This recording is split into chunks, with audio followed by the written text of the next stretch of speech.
Madagasikara. Classe de 6e hatramin'ny terminal no nieritreretinay hoe ho ampianarinao anatin'io. Ohatran'izao hitanareo zao raisitsika hoe za mpampianatra dia ianareo mpianatra. Dia manaraka l'élève tsika zao dia zany hoe fa eritreretintsika zany hoe nareo olona any amin'ny faritra ohatra hoe any Majunga na any Antsirabe. Zany hoe manerana Madagasikara zany dia afaka misitraka anio daholo. Ny tanjonay dia ny mba hisitrahan'ny malagasy rehetra fianarana. Mora dia mora ny saram-pianarana, izay aloha ny avantage voalohany indrindra satria 5 000 ariary monja isam-bolana ny écolage. Dia tsy misy dépense anafiretsiny koa ray aman-dreny fa kosa nefany misy dépense ana internet.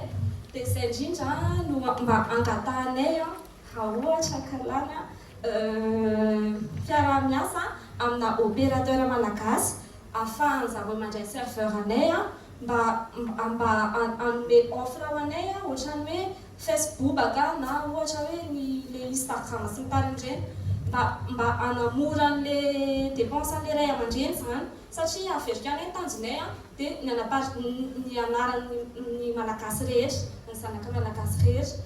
Dia ao anatin'ny plateforme io efa mitovy amin'ny système any ampianarana ihany le izy satria afaka mifampiresaka ny ray aman-dreny sy ny mpampianatra dia afaka manao examen ihany koa zareo ohatra hoe any ampianarana ihany fa en ligne. Dia afaka ihany koa zareo ny tombontsoa zareo koa zany tsy menatra satria betsaka ny ankizy menatra any ampianarana ohatra hoe an-tany fa ato amin'ity plateforme ity zany tsy mifankahita amin'ny mpiara-mianatra aminy dia mena kokoa ny fahamenarana.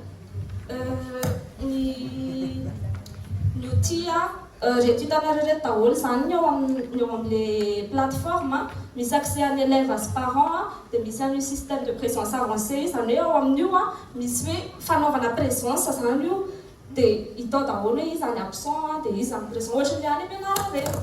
Dia itony business plan anay nieritreretinay zany hoe raha mpampianatra fito mpampianatra par matière zany hoe misy matière fito dia 500 000 ariary ny karamany dia ny responsable ny ao amin'ity anatra koa dia reto ny karamany zareo mensuel dia plus reto ny dépense anay isam-bolana ny connexion internet dia mifatrano dia divers ohatra hoe frais de déplacement an'ilay mpampianatra sy ny sisa.